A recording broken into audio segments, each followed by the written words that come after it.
Hi students, welcome to your new class. ഇന്നത്തെ ക്ലാസ്സിൽ നമ്മൾ പുതിയൊരു ചാപ്റ്ററാണ് ഡിസ്കസ് ചെയ്യുന്നത്, ഇൻകം ഫ്രം അതർ സോഴ്സസ്. അതായത് നമ്മുടെ സെക്ഷൻ 56 മുതൽ 59 വരെയാണ് ഈ ഒരു വിഭാഗം ഡീൽ ചെയ്യുന്നത്.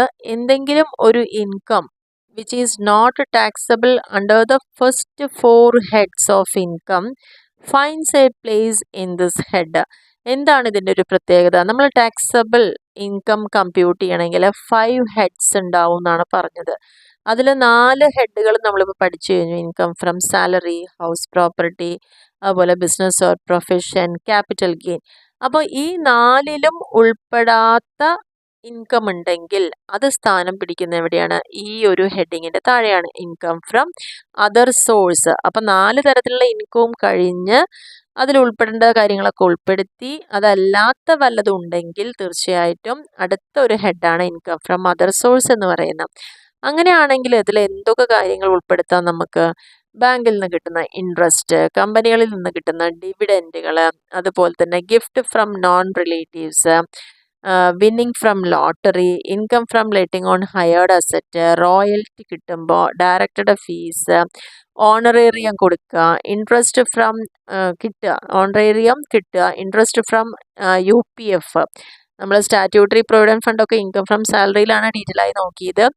UPF എന്നുള്ള ഇൻട്രസ്റ്റ് ഉണ്ടെങ്കിൽ, അതുപോലെ നമ്മൾ ലെറ്റ് ചെയ്തത് വീണ്ടും ഒന്നുകൂടി ലെറ്റ് ചെയ്യുകയാണെങ്കിൽ അതിൽ നിന്നുണ്ടാവുന്ന ഇൻകം, അൺഡിസ്ക്ലോസ്ഡ് ആയിട്ടുള്ള സോഴ്സുകൾ, നമുക്ക് പുറത്ത് പറയാൻ പറ്റാത്ത, ഡിസ്ക്ലോസ് ചെയ്യാൻ പറ്റാത്ത സോഴ്സ് എന്നുള്ള ഇൻകം, ഫാമിലി പെൻഷൻ, സപ്പോസ് ഭർത്താവ് മരിച്ചു കഴിഞ്ഞാൽ ഭാര്യയ്ക്ക് കിട്ടുന്ന ആ പെൻഷൻ, അഗ്രികൾച്ചറൽ ഇൻകം ഔട്ട്സൈഡ് ഇന്ത്യക്ക് പുറത്ത് നമുക്ക് അഗ്രികൾച്ചർ ഇൻകം റിസീവ് ചെയ്യുന്നുണ്ടെങ്കിൽ പുറത്തുള്ള അഗ്രികൾച്ചറിൽ നിന്ന് കിട്ടുന്ന ഇൻകം, ലീസ് ഹോൾഡ് പ്രോപ്പർട്ടിയിൽ നിന്ന് കിട്ടുന്ന ഇൻകം, അതേപോലെ മെമ്പർ ഓഫ് പാർലമെൻറ്റിൽ MP ആണെങ്കിൽ അവർക്ക് കിട്ടുന്ന സാലറി ഒക്കെ ഇൻകം ഫ്രം അതർ സോഴ്സിലാണ് കാണിക്കാൻ പറ്റുള്ളൂ. ആൻഡ് നെക്സ്റ്റ് പറഞ്ഞിരിക്കുന്നത് money or property received by a person without consideration of inadequate consideration. ഒന്നില്ലെങ്കിൽ നമ്മൾ കൺസിഡർ ചെയ്യാത്തതോ അല്ലെങ്കിൽ ഇന്നാഡക്വേറ്റ് ആയിട്ട് കൺസിഡർ ചെയ്യുന്നതായിട്ടുള്ള ഏതെങ്കിലും പ്രോപ്പർട്ടിയോ മണിയോ ഒരു വ്യക്തി റിസീവ് ചെയ്യുന്നുണ്ടെങ്കിൽ, ഏതെങ്കിലും ഒരു ഇമ്മൂവബിൾ പ്രോപ്പർട്ടി ട്രാൻസ്ഫർ ചെയ്തതിൻ്റെ ഭാഗമായിട്ട് നമുക്ക് സ്റ്റാമ്പ് ഡ്യൂട്ടി, അതിൻ്റെ which is less than the stamp duty വാല്യൂവിനേക്കാൾ കുറവാവുകയോ ആ പ്രോപ്പർട്ടിയിൽ നോക്കുമ്പോൾ മോർ ദാൻ 50,000 ആണെങ്കിൽ ഒക്കെ നമുക്ക് ഈ ഒരു ഹെഡിലാണ് കാണിക്കുക. ഇനി നെക്സ്റ്റ് പറഞ്ഞിരിക്കുന്നത് advance forfeited due to failure of negotiations, transfer of a capital asset, earlier deducted from the cost of acquisition, capital asset compute, capital gain. Advance forfeited, അതായത് നമ്മൾക്ക് കിട്ടിയ അഡ്വാൻസ്, ഏതെങ്കിലും ഒരു കോൺട്രാക്റ്റിൻ്റെ ഭാഗമായിട്ട് നമുക്ക് അഡ്വാൻസ് കിട്ടിയിട്ടുണ്ടെങ്കിൽ ഫോർഫീറ്റ് ചെയ്യുക due to failure of negotiation. നമ്മൾ എന്താണോ കരാറിൽ ഒപ്പിട്ടത് അത് ഫെയിലിയർ ആവുന്നതിൻ്റെ ഭാഗമായിട്ടായിരിക്കും ഈ അഡ്വാൻസ് നമ്മൾ ഫോർഫീറ്റ് ചെയ്തത്. By transfer of a capital asset, ഒരു അസറ്റ് ട്രാൻസ്ഫർ ചെയ്യുന്നതുമായി ബന്ധപ്പെട്ട് എന്തെങ്കിലും നെഗോഷിയേഷൻസ് ഉണ്ടാവുക, അവരുമായിട്ടുള്ള ഒരു കരാർ ഉണ്ടാവുകയും അതിൽ ഫെയിലിയർ വരിക, അങ്ങനെയുള്ള അഡ്വാൻസിനെ ഫോർഫീറ്റ് ചെയ്തിട്ടുണ്ടെങ്കിൽ അതെല്ലാം ഈ ഒരു ഇൻകം ഫ്രം അതർ സോഴ്സിലാണ് കാണിക്കേണ്ടത്. ഇനി ഓരോന്നൊന്നുകൂടി പറയുന്നുണ്ട്. ഫസ്റ്റ് വൺ ഡിവിഡൻ്റ് ആണ്. ഒരു ഇന്ത്യൻ കമ്പനിയുടെ ഡിവിഡൻ്റ് അല്ലെങ്കിൽ ഡൊമസ്റ്റിക് കമ്പനിയുടെ ഡിവിഡൻ്റ് ഫുള്ളി ടാക്സബിൾ ആണ് 2020 മുതൽ. എന്നിരുന്നാലും ഇൻട്രസ്റ്റ് ഓൺ ലോൺ നമ്മൾ എടുത്തിട്ടുണ്ടെങ്കിൽ, ഒരു ഷെയർ വാങ്ങാൻ വേണ്ടിയിട്ടാണ് നമ്മൾ ലോൺ എടുത്തിരിക്കുന്നതെങ്കിൽ തീർച്ചയായിട്ടും അത് ഡിഡക്റ്റ് ചെയ്യും from dividend income subject to a maximum of 20% വരേക്ക് ഡിഡക്റ്റ് ചെയ്യുന്നതാണ് പറയുന്നത്. പിന്നെ ഒരു ഫോറിൻ കമ്പനിയിൽ നിന്ന് നമുക്ക് ഡിവിഡൻറ്റ് കിട്ടുന്നുണ്ടെങ്കിൽ അത് ടാക്സബിൾ ആണ്. ഇനി dividend or any other income distribute by UTI, unit trust of ഇന്ത്യയിൽ നിന്ന് എന്തെങ്കിലും ഒരു ഇൻകം ഡിസ്ട്രിബ്യൂട്ട് ചെയ്തിട്ടുണ്ടെങ്കിലോ അല്ലെങ്കിൽ ഡിവിഡൻറ്റ് ഉണ്ടെങ്കിലോ അല്ലെങ്കിൽ മ്യൂച്വൽ ഫണ്ട് നോക്കിയാൽ വെച്ചാൽ അത് ടാക്സബിൾ ആണെന്നുള്ളതാണ് പറയുന്നത്. അപ്പോൾ ഡിവിഡൻറ്റിൻ്റെ ഭാഗത്തുനിന്ന് നമുക്ക് വരാവുന്ന ഒരു 3 തരത്തിലുള്ള കാര്യങ്ങൾ ഇതാണ്. രണ്ടാമത്തെ ഇൻട്രസ്റ്റ് ഓൺ സെക്യൂരിറ്റീസ് ആണ്. അതായത് bond, security, central government issue ചെയ്ത ബോണ്ടുകൾ ഒക്കെ ഉണ്ടെങ്കിൽ അതിൻ്റെ മുകളിൽ നമുക്ക് ഇൻട്രസ്റ്റ് കിട്ടുന്നുണ്ടെങ്കിൽ interest, premium, redemption or other payments or notified security bond certificate including savings certificates, central government issue ചെയ്യുന്ന ഇത്തരത്തിലുള്ള കാര്യങ്ങളിൽ നിന്ന് വരുന്ന ഏതൊരു വരുമാനവും but should be exempt from tax in the hands of recipient of such income. ഇങ്ങനൊരു income കിട്ടുകയാണെങ്കിൽ അവർക്ക് അത് കിട്ടുന്ന സമയത്ത് തന്നെ അവരുടെ കയ്യിൽ എത്തുമ്പോൾ തന്നെ അത് ടാക്സ് പിടിച്ചിട്ടാണ് കിട്ടുക. എക്സാമ്പിൾ 7% ക്യാപിറ്റൽ ഇൻവെസ്റ്റ്മെൻറ്റ് ബോണ്ട്സ്, അതേപോലെ national defence gold bond, national സർട്ടിഫിക്കറ്റിൽ നിന്ന് കിട്ടുന്ന national plan certificate, post office cumulative time deposit, ഇതൊക്കെയാണ് ഇതിനുള്ള എക്സാമ്പിൾ എന്ന് പറയുന്നത്. പിന്നെ ഫോറിൻ കറൻസിയിൽ ഡെപ്പോസിറ്റ് ചെയ്യുന്ന വഴി നമുക്ക് കിട്ടുന്ന ഇൻട്രസ്റ്റ് ഉണ്ടെങ്കിൽ interest payable by a scheduled bank to a non resident or to a person who is not ordinary resident. അപ്പോൾ നോട്ട് ഓർഡിനറി റെസിഡൻറ്റോ നോൺ റെസിഡൻറ്റോ ആണെങ്കിൽ അവർക്ക് ഷെഡ്യൂൾഡ് ബാങ്കിൽ നിന്ന് ഇൻട്രസ്റ്റ് കിട്ടുന്നുണ്ടെങ്കിൽ on deposits of foreign currency, എന്തുകൊണ്ടാണ് കിട്ടുന്നത്? ഫോറിൻ കറൻസി ഒരു ഡെപ്പോസിറ്റ് ചെയ്തിട്ടുണ്ടാവും, അതിൻ്റെ ഭാഗമായിട്ട് ഒരു ഇൻട്രസ്റ്റ് കിട്ടുന്നുണ്ടെങ്കിൽ അത്തരത്തിലൊരു ഡെപ്പോസിറ്റ് ആക്സെപ്റ്റ് ചെയ്യാൻ ബാങ്ക് അപ്രൂവ് ചെയ്യുക, RBI അപ്രൂവ് ചെയ്ത ബാങ്കും കൂടിയാണെങ്കിൽ നമുക്ക് ഈ ഒരു ഹെഡിൽ കാണിക്കാം. പിന്നെ interest on security held by welfare commission, welfare commissioner സാമൂഹ്യ ക്ഷേമ കമ്മീഷണറാണ് ഉദ്ദേശിക്കുന്നത്. അപ്പോൾ അത്തരത്തിലുള്ള സെക്യൂരിറ്റിയുടെ ഇൻട്രസ്റ്റ് ഉണ്ടെന്നുണ്ടെങ്കിൽ, അതായത് ഭോപ്പാൽ ഗ്യാസ് ട്രാജഡി അങ്ങനെ അതിൽ നിന്നൊക്കെ ഉണ്ടായിട്ടുള്ള വല്ല ഇൻട്രസ്റ്റ് ഒക്കെ ആണെച്ചാൽ അത് എക്സംപ്റ്റഡ് ആണ്. അങ്ങനെ ഒരു ട്രാജഡിയുടെ ഭാഗമായിട്ടൊക്കെ നമ്മൾ കുറേ എമൗണ്ടുകൾ അവർക്ക് കൊടുക്കുന്നുണ്ട്. അപ്പോൾ ആ എമൗണ്ട് ഡെപ്പോസിറ്റ് ചെയ്തിട്ട് അതിൽ നിന്ന് കിട്ടുന്ന ഇൻട്രസ്റ്റ് ഒക്കെ നമുക്ക് എക്സംപ്റ്റ് ചെയ്യാം. പിന്നെ ഗോൾഡ് ഡെപ്പോസിറ്റുകൾ ഉണ്ടായിരിക്കാം. ഗോൾഡ് ഡെപ്പോസിറ്റ് ബോണ്ടുകൾ ഗോൾഡ് ഡെപ്പോസിറ്റ് സ്കീം പ്രകാരം സെൻട്രൽ ഗവൺമെൻറ് തന്നെ ഇഷ്യൂ ചെയ്യുക. ഡെപ്പോസിറ്റ് സർട്ടിഫിക്കറ്റ് ഇഷ്യൂ ചെയ്യുന്നത് ഗോൾഡ് മോണിറ്റൈസേഷൻ സ്കീമിൻ്റെ ഭാഗമായിട്ടൊക്കെ ആണെങ്കിൽ അതൊക്കെ നമുക്ക് എന്ത് ചെയ്യാം, എക്സംപ്റ്റ് ചെയ്യാവുന്നതാണെന്നുള്ളതാണ് പറയുന്നത്. പിന്നെ പറഞ്ഞിരിക്കുന്നത് interest on post office deposit, എല്ലാവർക്കും പരിചിതമായിരിക്കും, പോസ്റ്റ് ഓഫീസിൽ ഡെപ്പോസിറ്റുകൾ ഉണ്ടായിരിക്കാം. അപ്പോൾ അത്തരത്തിലുള്ള ഡെപ്പോസിറ്റ് ഉണ്ടെങ്കിൽ തന്നെ പോസ്റ്റ് ഓഫീസ് സേവിങ്സ് നിന്ന് ഇൻട്രസ്റ്റ് കിട്ടിയിരിക്കുക ഏകദേശം ഒരു 3500 രൂപ വരെയൊക്കെ ആണെച്ചാൽ ഇൻഡിവിജ്വൽ അക്കൗണ്ട് ആണെങ്കിൽ, അതിൻ്റെ 7000 രൂപ ഒരു ജോയിൻറ്റ് അക്കൗണ്ട് ആണെങ്കിൽ 7000 രൂപ വരെയൊക്കെ കിട്ടിയിട്ടുണ്ടെങ്കിൽ അതൊക്കെ എക്സംപ്റ്റഡ് ആണ്. ട്രഷറി സേവിങ്സിൻ്റെ ഇൻട്രസ്റ്റും ആൻഡ് ഇൻട്രസ്റ്റ് ഓൺ PPF ഒക്കെ ആണെച്ചാൽ പബ്ലിക് പ്രൊവിഡൻറ്റ് ഫണ്ട് ഇൻട്രസ്റ്റ് ഒക്കെ ഓൾസോ എക്സംപ്റ്റ് ചെയ്തിട്ടുണ്ട്. Interest on bonds issued by a local authority, ഇനി ലോക്കൽ അതോറിറ്റി ഇഷ്യൂ ചെയ്തിരിക്കുന്ന ബോണ്ടിൻ്റെ ഭാഗമായിട്ട് നമുക്ക് ഇൻട്രസ്റ്റ് കിട്ടുന്നുണ്ടെങ്കിൽ അത് ഫുള്ളായിട്ട് എക്സംപ്റ്റഡ് ആണ്. Interest on deposit with offshore banking unit, offshore banking യൂണിറ്റുകളുടെ ഭാഗമായിട്ട്, അതായത് എന്തെങ്കിലും തരത്തിലൊരു ഇൻട്രസ്റ്റ് ഒരു നോൺ റെസിഡൻറ്റോ നോട്ട് ഓർഡിനറി റെസിഡൻറ്റോ ഇന്ത്യയിൽ ഡെപ്പോസിറ്റ് മെയ്ഡ് ഓൺ ആഫ്റ്റർ 1/4/2000 ശേഷം അവർ ഡെപ്പോസിറ്റ് കൊടുക്കുകയും ഓഫ് ഷോർ ബാങ്കിങ്ങിൻ്റെ ഭാഗമായിട്ട് ആണ് അത് ചെയ്തിരിക്കുന്നതെങ്കിൽ അത് എക്സംഷൻ കിട്ടുമെന്നുള്ളതാണ് പറയുന്നത്. എന്താണ് in such offshore banking units locate ചെയ്യുന്നത് എവിടെയായിരിക്കണം? Special economic സോണിലായിരിക്കണം. അതായത് പ്രത്യേക സാമ്പത്തിക പ്രദേശം എന്ന് ഗവൺമെൻറ് തന്നെ നോട്ടിഫൈ ചെയ്തിരിക്കുന്ന ആ ഭാഗങ്ങളിലുള്ള ബാങ്കിലാണ് നമ്മൾ ഡെപ്പോസിറ്റ് ചെയ്തതെങ്കിൽ അതിൽ നിന്ന് കിട്ടുന്ന ഇൻട്രസ്റ്റ് എക്സംപ്റ്റഡ് ആണ്. പിന്നെ പറഞ്ഞിരിക്കുന്നത് interest earned by non resident on loan to IFSC.